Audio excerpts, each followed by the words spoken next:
Welcome to our video discussion that we call Search the Scriptures, based on Alan Stibb's 3-year Bible study course, Search the Scriptures. We take his questions every day and try to answer them in this format. Today we're at study number 7 in the book of Hebrews, and this study covers Hebrews chapter 6 verses 9 through 20, and we're going to attempt to answer these two different questions.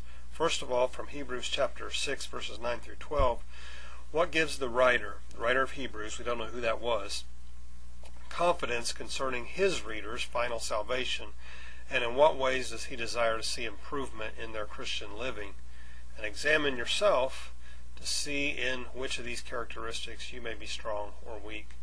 And the second question, taken from chapter 6, verse 13 through 20, if we have made Christ our refuge, what 3 unshakable grounds of assurance have we that our confidence and hope will not disappoint us? In what ways is Jesus himself like an anchor, and what benefit does he guarantee? So let's look at Hebrews chapter 6 verses 9 through 20, if you have your Bible. If not, you can look at it on the screen. Even though we speak like this, dear friends, we're confident of better things in your case, things that accompany salvation.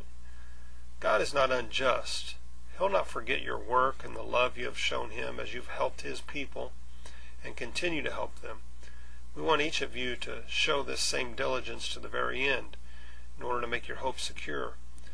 We do not want you to become lazy, but to imitate those who through faith and patience inherit what has been promised.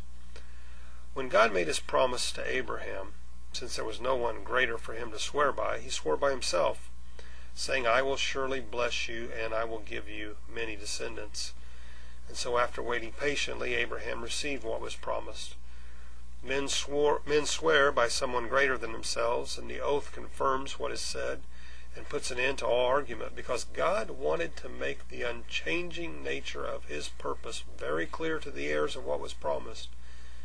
He confirmed it with an oath.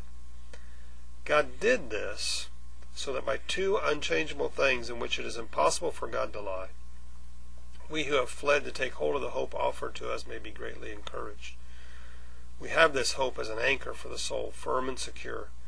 It enters the inner sanctuary behind the curtain where Jesus, who went before us, has entered on our behalf. He's become a high priest forever in the order of Melchizedek. Let's look at these questions again. First of all, what gives the writer confidence concerning his readers' final salvation? And in what ways does he desire to see improvements in their Christian living? And examine yourself. See how you fit in. Are you strong, weak, in what areas? Well, the recipients of Hebrews were engaged, according to these verses, in helping with the advancement of the kingdom. And because God is just, he's not going to abandon those that express their love with action. The writer of Hebrews encourages them to continue to be active in their pursuit of God's love, to not become weary in well-doing, as Paul would say. He likewise encourages them to imitate those who through faith and patience are inheriting all that God has promised for them. So while there were some maybe that weren't ready for meat yet, that there was this sense that they were helping the saints of God, and God is not going to abandon his own. Second question, if we've made Christ our refuge, what 3 unshakable grounds of assurance have we that our confidence and hope won't disappoint us? And in what ways is Jesus himself like an anchor, and what benefits does he guarantee?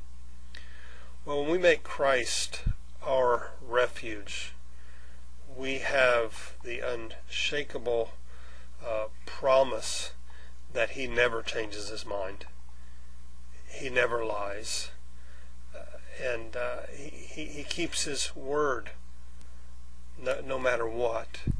He always keeps his promises. I found something interesting, and we're talking about Christ being our anchor behind the curtain. If you think about, Christ, maybe like the movie The Wizard of Oz, he's stuck behind the curtain there. And if you try to drag him out, by the chain that hooks you to him, you couldn't. Christ is such a weighty and a firmly held anchor that we can't pull him towards us. On the contrary, when we pull on that chain that links us to him, we are pulled toward him. We don't move him. He moves us.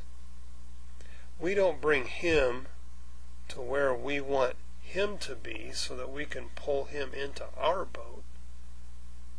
Instead, he draws us to himself, to where he is, and he pulls us out of the boat, and he pulls us into the water where he's at, and he takes us down into the depths of his being where we cannot survive, and he breathes into us the breath of life. I don't know about you, but I think that's powerful. Christ went into the Holy of Holies, behind the curtain. I don't pull him out of there, but he pulls me to where he is. Yes, he came to this earth, but I'm not here to pull Christ out of heaven. Christ is there to pull me up with him behind the curtain where I cannot live